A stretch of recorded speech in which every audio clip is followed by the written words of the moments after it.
There are several things that the final television season of Buffy focus on as recurring themes. There's the redemption of characters such as an ensouled Spike making up for his past evils, Xander and Anya attempting to patch things up, Willow's struggles in returning to using magic after her Dark Willow phase, Buffy establishing herself as the essential leader of the group after becoming too focused on her leadership value, or Andrew making the most overt attempts at redemption, are all points that stand out. There's also the series' most prominent theme of humanity's own dark potential being given its logical peak, and the antagonist being one who draws on the insecurities of others to tempt them, rather than physically opposing the characters directly. Despite these points, the thing that stands out most is both the most obvious yet important point to it, being the return to the beginnings of many kinds. The most obvious part of this, aside from the first Evil's monologue in the first episode of the season, is the return to the rebuilt Sunnydale High School and the Hellmouth below it once more become major parts of the setting, as well as its primary threat of the first Evil having already been established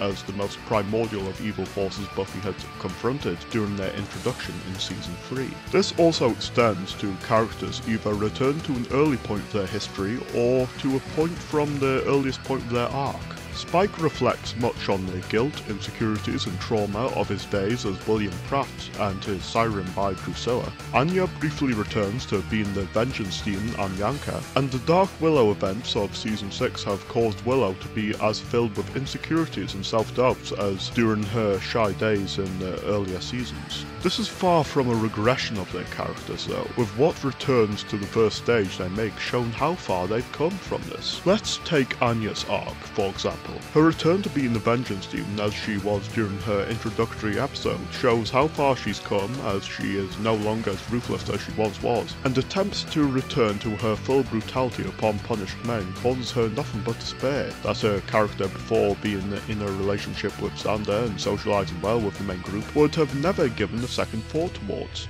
This truly shows how far she's come from being the wrathful being she once was, every bit as much as she went from being an episodic villain and minor comic character in Season 3 to one of the most memorable, entertaining and surprisingly profound characters within the series. I can't ignore the point of redemption I mentioned, as this acts as a conclusion to many such returns to the beginning, as an apotheosis to their arcs. This comes to Anya in her return to humanity and part of the Scoobies, combined with the guilt in Halfrick being sacrificed for her relinquishing her role as a vengeance demon, causing her to reflect on the importance of humanity and find purpose for herself in aiding them when realizing the dependence she's had on others. Willow also serves as another clear and excellent example of this. The loss of control in her magical rampage at the end of Season 6 has led her to become terrified of using magic on her own, or opening herself up romantically after the loss of Tara, being as shy and closed up as she was before gaining any magical ability. This is most apparent during the episode in which she is physically transformed into her victim Warren,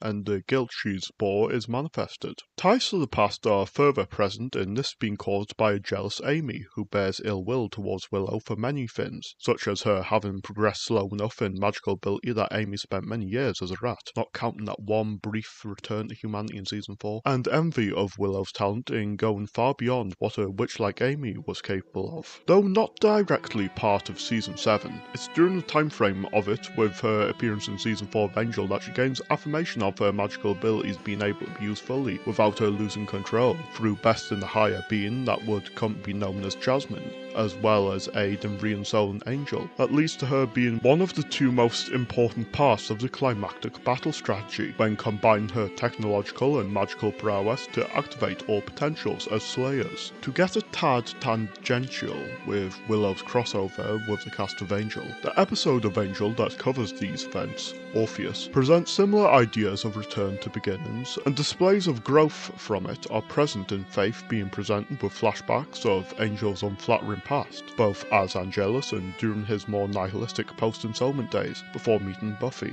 This helps show the importance of not regressing to his older days, both for himself and all those who rely on him. Looking at the other ensouled vampire, Spike is perhaps the most complex and profound example of a return to the beginning. In regaining the soul he had as the human William, he is confronted with the immense guilt of his soulless actions, and, even when overcome some elements of it, his role as a sleeper agent to the first goes back to the start of his journey in its being rooted in trauma from the events surrounding his mother, such as the lack of love she showed him once independent of him, and the Oedipal aspects brought to light in his needy nature and relationships with Drusilla and Buffy, in his mother's words having made him feel worthless, which makes him confronting these memories and the song played to activate the sleep agent role losing effect once he realises the need to move on from the past. Such a great moment for his character. What is very striking about this return to the start is the difference between William Pratt and the soulless Spike.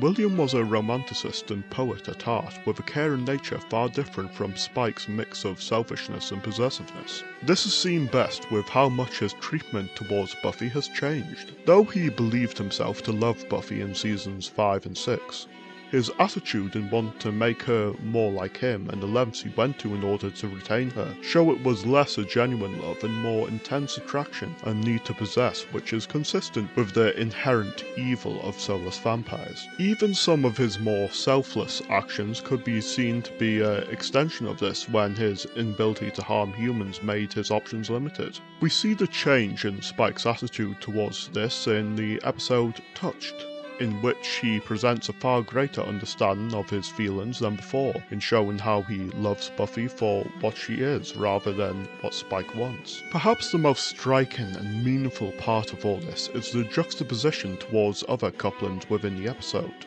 Whereas Willow and Kendi, as well as Anya and Xander, express feelings of attraction and need for happiness in a dark time through intense intimacy, Spike and Buffy hold each other through the night with nothing further in what's easily the most wholesome display of love amongst these three. It's not as though being re-ensouled resets Spike's entire character to his days as a human though, with him still displaying his typical insults and necessary edge to his character that helped in making him iconic. And this makes sense with some of his character traits either becoming more subtle in the case of his poetic interest, or more pronounced such as his anger after having been sired. I've talked previously of how Angel reconciled his human and vampire aspects in his series finale to an extent, when draining Hamilton's blood, but Spike's character arc in this season is a true reconciliation of the sensitive aspects of his human soul with the ferocity and humour that's been built from his experience as a vampire. After all, his character simply didn't stand still after his siren, and has truly gained enough experience to be a man of both worlds. These examples all help show why a return to the beginning was the path of apotheosis for these characters, as it was through being brought to naught from their experiences that they were able to find what defines them,